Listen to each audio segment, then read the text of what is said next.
Bismillahirrahmanirrahim. Assalamualaikum warahmatullahi wabarakatuh. Perkenalkan, nama saya Khoirul Adistia, NPM 191020200021 dari kelas 3D Manajemen. Di sini saya akan menjelaskan tentang bagaimana cara mengoperasikan SPSS mengenai bab analisis deskriptif, uji validitas dan reliabilitas, dan juga analisis regresi linear. Untuk mempersingkat waktu, mari kita simak video berikut ini. Yang pertama, kita buka aplikasi SPSS, kemudian kita ke variable view. Ini di name ini kita klik nama, yang kedua JK, yang ketiga pekerjaan, yang keempat gaji, dan yang kelima umur. Untuk tipenya ini, yang nama ini kita buat string, untuk width-nya kita buat 10. Sedangkan untuk JK dan JK sampai dengan umur kita buat 8. Nah, desimalnya ini 0 semua. Untuk label ini, untuk nama kita isi nama karyawan, untuk JK jenis kelamin, pekerjaan kita juga pekerjaan, untuk gaji kita buat gaji karyawan, dan untuk umur kita buat umur. Untuk value nama kita non, kemudian untuk jenis kelamin kita buat yang pertama value-nya 1, labelnya laki-laki, value 2 untuk perempuan, kita klik OK. Kemudian untuk pekerjaan 1 PNS, 2 wira swasta, 3 mahasiswa, dan yang keempat adalah buruh, kita klik OK. Untuk gaji dan juga umur kita non, kemudian missing semuanya non, kolomnya 8, aliknya untuk nama kita pakai left, measure-nya nama sampai dengan pekerjaan kita buat nominal, untuk gaji dan umur kita buat scale, sedangkan untuk role-nya semuanya sama input. Kemudian kita pergi ke data view. Nah, variable view ini saat nama, JK, pekerjaan, gaji, dan umur akan muncul di data view. Nih, nama, JK, pekerjaan, gaji, dan umur. Nah, kemudian kita buat nama bebas, namanya bebas. Kemudian ini jenis kelaminnya laki-laki atau perempuan, kita klik kodenya tadi 1 atau 2. Pekerjaannya juga demikian, kita klik 1, 2, 3 atau 4, ini bebas. Gajinya untuk bebas, kemudian untuk umurnya juga bebas. Nah, kemudian kita klik analyze, kemudian kita deskriptif statistik, kemudian kita ke frekuensi. Nah, kemudian ini diisi pekerjaan dan juga jenis kelamin. Nah, ini kita klik di sini, terus kemudian kita klik OK. Nah, ini outputnya. Nah, diketahui bahwa laki-laki berjumlah 5 orang, perempuan berjumlah 5 orang, totalnya ada 10. Untuk persennya 50, 50, 100. Kemudian validnya 50, 50, 100, dan kumulatif persen atau frekuensi kumulatifnya ini yang 50, kemudian bawahnya ada 100. Kemudian untuk kerjaan, yang pertama PNS-nya 3 orang, wira swastanya 3 orang, mahasiswa 2 orang, buruh 2 orang, totalnya ada 10. Untuk persennya 30, 30, 20, 20, dan juga 100. Untuk valid persennya 30, 30, 20, 20, dan juga 100. Sedangkan untuk kumulatif persennya 30, 60, 80, dan juga 100. Nah, kemudian kita akan membuat data. Nah, data ini diambil dari Microsoft Excel. Mengapa kita membuat di Microsoft Excel? Yang pertama itu agar mudah dibuat, yang kedua adalah saat kita melakukan penjumlahan kita tidak salah. Nah, ini X11, X12, X13, X14, X15, dan variabelnya adalah X1. Ini datanya diisi 1, 2, 3, 4, 5, ini bebas. Ini diisi sampai 30. Nah, ini 30. Kemudian X1 ini adalah total atau jumlah dari X11 sampai dengan X15. Nah, ini dijumlah, kemudian ditaruh di X1. Untuk X21 sampai dengan X25 juga sama, kita taruh di X2. Kemudian Y1 sama dengan Y5 juga sama ditaruh di Y.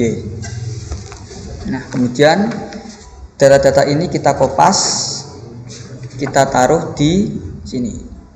Nah, kita taruh di sini. Nah, ini. Nah, sebelum itu kita pergi ke variable view. Kita buat dulu name-nya x11, x12, x13 sampai dengan x15, kemudian bawahnya ada x1 variabelnya. Kemudian x21 sampai dengan x25 variabelnya x2. Kemudian y1 sampai dengan y5 variabelnya adalah y. Nah, kemudian width-nya sama 8, desimalnya sama 0, labelnya ini x1 ini dikasih motivasi, x2 nya inovasi, y-nya adalah kinerja. Untuk value-nya ini value 1 sangat setuju, 2 setuju, 3 netral, 4 tidak setuju, 5 sangat tidak setuju. Nah, ini bisa dikopas teman-teman. Ini dikopas sama, kecuali motivasi, inovasi, dan juga kinerja. Missing-nya non semua, kolomnya 8, ranknya sama. Untuk ini kita buat scale motivasinya, kemudian inovasi juga scale, kemudian Y juga scale. Kemudian kita klik analyze, kemudian kita klik correlates, kemudian kita bivariate. Nah, ini diklik satu-satu, dan juga ini ya teman-teman, ini kita semua kita pindah dulu. Ini dimulai dari x11. Nah, ini semuanya diisi. Nah, kemudian kita klik OK. Kemudian kita klik OK. Nah, hasilnya akan seperti ini. Ini datanya. Nah, kemudian kita isi lagi yang x21, correlates bivariate. Nah, ini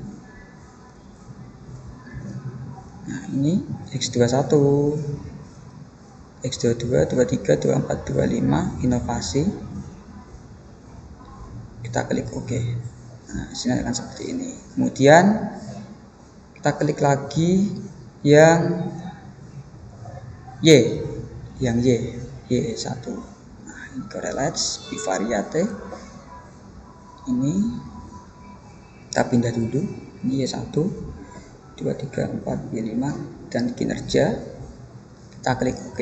Nah, ini. Kemudian setelah itu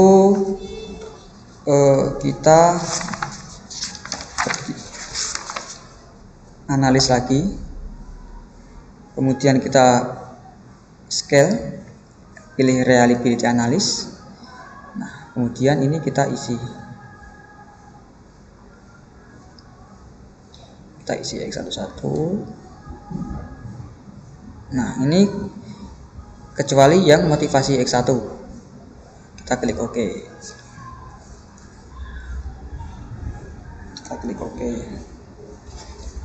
Hasilnya akan seperti ini. Kemudian lagi yang x2, kita klik scale, reliability analysis. Nah, ini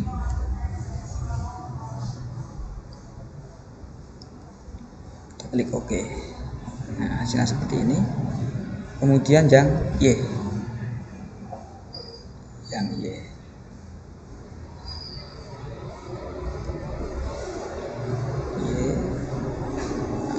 kita isi dan kita klik OK. Setelah ini kemudian kita masuk lagi ke analyze, kita scale, reliability analysis. Nah, ini semuanya kecuali variabel x1, x2, dan Y. Nah, ini kita masukkan. Kemudian ini masukkan sini. Oh ya, ini Y-nya mohon maaf dari tengah. Y-nya kita juga masukkan dan kita klik OK. cara membacanya seperti ini. Yang dibaca itu adalah corrected item total correlation. Nah, ini dikatakan valid apabila lebih besar dari R tabel. R tabel ini adalah 0,361. R tabel tersebut bisa diketahui dari Google. Kemudian ini kita kopas semua, kita taruh di Word. Nah, ini hasilnya. Ini hasilnya. Correlation, kemudian correlation Y1 sampai Y5, reliabilitas ini. Nah, ini. Nah, kesimpulannya seperti ini. X11 sampai dengan Y5 dikatakan valid, kemudian variabel atau hasil reliabilitas dari X1 dan juga Y5 juga dikatakan reliable. Kesimpulannya seperti ini. Dari hasil analisis didapat nilai skor item dengan skor total. Nilai ini kemudian dibandingkan dengan nilai R table. Jika hasil korelasi percent correlation lebih besar daripada R table dikatakan valid, dan sebaliknya jika hasil korelasi percent correlation lebih kecil dari R table dikatakan tidak valid. R table dicari pada tingkat signifikasi 5% dan N 30. Data saya tadi ada 30. Didapatkan R tabelnya sebesar 0,361. Menurut Nunali dan Imam Ghazali dikatakan reliable jika nilai Cronbach's alpha lebih besar daripada 0,6. Sering digunakan dalam penelitian. Tabel di atas menunjukkan bahwa besarnya koefisien alpha Cronbach pada variabel motivasi lebih besar dari 0,6. Dengan demikian, kuesioner mengenai variabel motivasi dinyatakan reliable. Kemudian ada satu lagi. Setelah ini kita melakukan analisis regresi. Ini data yang tadi ya teman-teman, variable view, kita klik analyze. Kemudian kita pilih regresi. Kemudian kita klik linear. Nah, yang dependent ini kita kasih kinerja karyawan atau Y. Sedangkan independence-nya kita kasih motivasi atau X1 dan juga inovasi atau X2. Kemudian kita klik statistik. Nah, kemudian ini estimatesnya kita centang, model fit-nya kita centang, collinearity diagnostics-nya kita centang, dan juga Durbin version-nya kita centang. Kemudian kita klik continue. Nah, kemudian kita klik plots. Untuk Y-nya kita pilih Spreadsheet, sedangkan X-nya Zprats. Kemudian kita centang ini normal probability plots. Kemudian kita klik continue. Kemudian kita klik OK. Hasilnya akan seperti ini. Nah, hasilnya akan seperti ini. Nah, regression ini kita kopas ke Word. Nah, kita kopas. Ini. Untuk yang pertama ada persamaan regresi atau tabel koefisien. Ini Y sama dengan A plus B1 X kali X1 plus B2 X2. Hasilnya 5,424 ditambah min 0,112 X1 plus 0,669 X2. A sama dengan 0,180, artinya apabila motivasi X1 dan budaya inovasi X2 diasumsikan tidak memiliki pengaruh sama sekali atau sama dengan 0, maka kinerja karyawan adalah sebesar 5,424. Kemudian B1 min 112, artinya apabila motivasi X1 naik 1 satuan dan budaya inovasi X2 tetap, maka kinerja karyawan akan naik sebesar min 0,112. Untuk B2 nya 0,669, artinya apabila budaya inovasi X2 naik 1 dan motivasi X1 tetap, maka kinerja karyawan akan naik sebesar 0,669. Yang kedua ada koefisien determinasi. Nah, ini nilai R square nya 0,43, ini didapat dari Google, menunjukkan besarnya variasi motivasi X1 dan budaya inovasi X2 dalam menjelaskan variasi kinerja karyawan atau Y adalah sebesar 44,3%. Berarti masih ada variabel lain sebesar 55,7% yang dapat menjelaskan variasi kinerja karyawan tetapi tidak diteliti dalam penelitian ini. Bisa juga dengan adjusted R-square, tapi semestinya digunakan untuk penilaian model terbaik. Yang ketiga ada pengujian hipotesis. Nah, ini ada uji F pengaruh secara simultan. Dia di tabel ANOVA. Ini tabelnya. Nilai F hitung sama dengan 10,732 lebih besar daripada F tabel. Nah, ini sama dengan 3,34. Ini juga dapat dari Google. Atau nilai SIG 0,000 lebih kecil daripada 0,05. Artinya HO ditolak, hipotesis ini ditolak. Artinya secara bersama-sama motivasi X1 dan budaya X2 memiliki pengaruh yang signifikan terhadap kinerja karyawan atau Y. Catatan untuk mencari F tabel caranya dengan menjadi F1 dan F2 sama dengan K dan sama dengan banyak variabel bebas. Di F2 sama dengan N min K min 1 bagi N sama dengan banyaknya data atau dengan menggunakan Excel. Kemudian yang B, uji T atau pengaruh secara parsial. Nah, ini untuk motivasi atau X1 nilai T hitung min 0,168 lebih besar daripada 2,052 atau nilai SIG-nya. HO-nya ditolak, artinya motivasi X1 secara parsial berpengaruh signifikan terhadap kinerja karyawan. Ini untuk budaya inovasi X2 nilai T hitung 4,198. Artinya budaya inovasi secara parsial berpengaruh signifikan terhadap kinerja karyawan. Nah, ini catatannya. Kemudian interpretasi